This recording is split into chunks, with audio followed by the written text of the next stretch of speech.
ರಾಜ್ಯ ಸಚಿವ ಸಂಪುಟಕ್ಕೆ ಮೇಜರ್ ಆದಂತ ಸರ್ಜರಿ ಆಗುತ್ತಾ ಅನ್ನುವಂತ ಪ್ರಶ್ನೆಯೊಂದು ಈಗ ಮೂಡ್ತಾ ಇದೆ.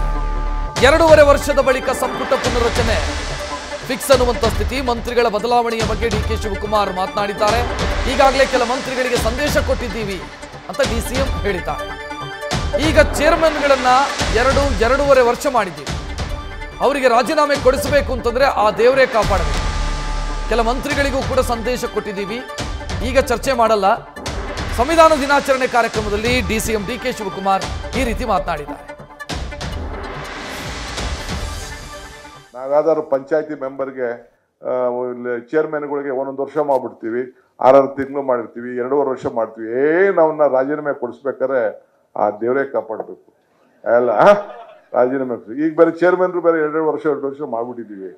ಕೆಲವರು ಮಂತ್ರಿಗಳಿಗೂ ಕೂಡ ಆ ಸಂದೇಶನ ಕೂಡ ನಾವು ಕೊಟ್ಟಿದ್ದೀವಿ. ಈಗ ನಾನು ಚರ್ಚೆ ಮಾಡಕ್ಕೆ ಹೋಗುದಿಲ್ಲ. ನಾನು ಹಂಗೆ ಬಹಳ ಕಷ್ಟ. ನಾವ್ಯಾವ್ದಾದ್ರು ಪಂಚಾಯತಿ ಮೆಂಬರ್ಗೆ ಚೇರ್ಮನ್ಗಳಿಗೆ 1 ವರ್ಷ ಮಾಡ್ಬಿಡ್ತೀವಿ, 6 ತಿಂಗಳು ಮಾಡಿರ್ತೀವಿ, 2.5 ವರ್ಷ ಮಾಡ್ತೀವಿ. ನಾವನ್ನ ರಾಜೀನಾಮೆ ಕೊಡಿಸ್ಬೇಕಾದ್ರೆ ಆ ದೇವರೇ ಕಾಪಾಡಬೇಕು ಅಲ್ಲ. ರಾಜೀನಾಮೆ ಈಗ ಬೇರೆ ಚೇರ್ಮನ್ರು ಬೇರೆ 2 ವರ್ಷ ಮಾಡ್ಬಿಟ್ಟಿದ್ದೀವಿ. ಕೆಲವರು ಮಂತ್ರಿಗಳಿಗೂ ಕೂಡ ಆ ಸಂದೇಶನ ಕೂಡ ನಾವು ಕೊಟ್ಟಿದ್ದೀವಿ. ಈಗ ನಾನು ಚರ್ಚೆ ಮಾಡಕ್ಕೆ ಹೋಗುದಿಲ್ಲ. ನಾನು ಹಂಗೆ ಬಹಳ ಕಷ್ಟ. ಇದು ಉಪಮುಖ್ಯಮಂತ್ರಿ ಡಿಕೆ ಶಿವಕುಮಾರ್ ಮಾತನಾಡಿದ್ದು. ಅವರು ಈ ನಿಗಮ ಮಂಡಳಿಯ ಚೇರ್ಮನ್ಗಳ ಬಗ್ಗೆ ಮಾತನಾಡ್ತಾ ಸಚಿವರ ವಿಚಾರವನ್ನು ಒಂದು ಪ್ರಸ್ತಾಪ ಮಾಡ್ತಾರೆ, ಗಮನಿಸ್ತಾ ಇದ್ದೀರಿ ನೀವು.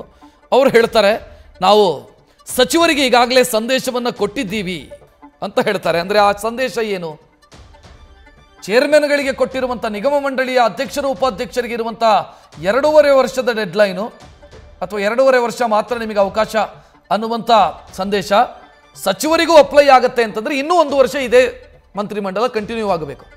ಯಾಕಂತಂದರೆ ಈಗ 1.5 ವರ್ಷ ಆಗಿರೋದು ಸರ್ಕಾರ ರಚನೆಯಾಗಿ, ಇನ್ನೊಂದು ವರ್ಷ ಅವರಿಗೆ ಅವಕಾಶ ಇದೆ. ಬಟ್ ಈಗ ಚರ್ಚೆ ಆಗ್ತಾ ಇರೋದು ಏನು ಅಂತಂದರೆ ರೀಶಫಲ್ ಆಗುತ್ತೆ, ಕ್ಯಾಬಿನೆಟ್ ರೀಶಫಲ್ ಆಗುತ್ತೆ. ಅದರಲ್ಲೂ ಒಂದಿಷ್ಟು ಜನ ಶಾಸಕರು ನಾನು ಆಕಾಂಕ್ಷಿ ಅಂತ ಹೇಳ್ಕೊಳ್ಳೋದಕ್ಕೆ ಶುರು ಮಾಡಿದ್ದಾರೆ. ಮೊನ್ನೆ ಡಾಕ್ಟರ್ ಜಿ ಪರಮೇಶ್ವರ್ ಮಾತನಾಡೋ ಸಂದರ್ಭದಲ್ಲೂ ಕೂಡ ರಿವ್ಯೂ ಬಗ್ಗೆ ಹೇಳಿದರು. ಅಂದರೆ ಸಚಿವರ ಮೌಲ್ಯಮಾಪನದ ಬಗ್ಗೆಯೂ ಕೂಡ ಮಾತನಾಡಿದರು. ಕಾಂಗ್ರೆಸ್ನಲ್ಲಿ ಒಂದಿಷ್ಟು ಬೆಳವಣಿಗೆ ಆಗ್ತಾ ಇದೆ, ರೀಶಫಲ್ ಆಗಬಹುದೇನೋ ಅನ್ನೋ ಸಾಧ್ಯತೆಗಳು ಕಾಣಿಸ್ತಾ ಇದೆ.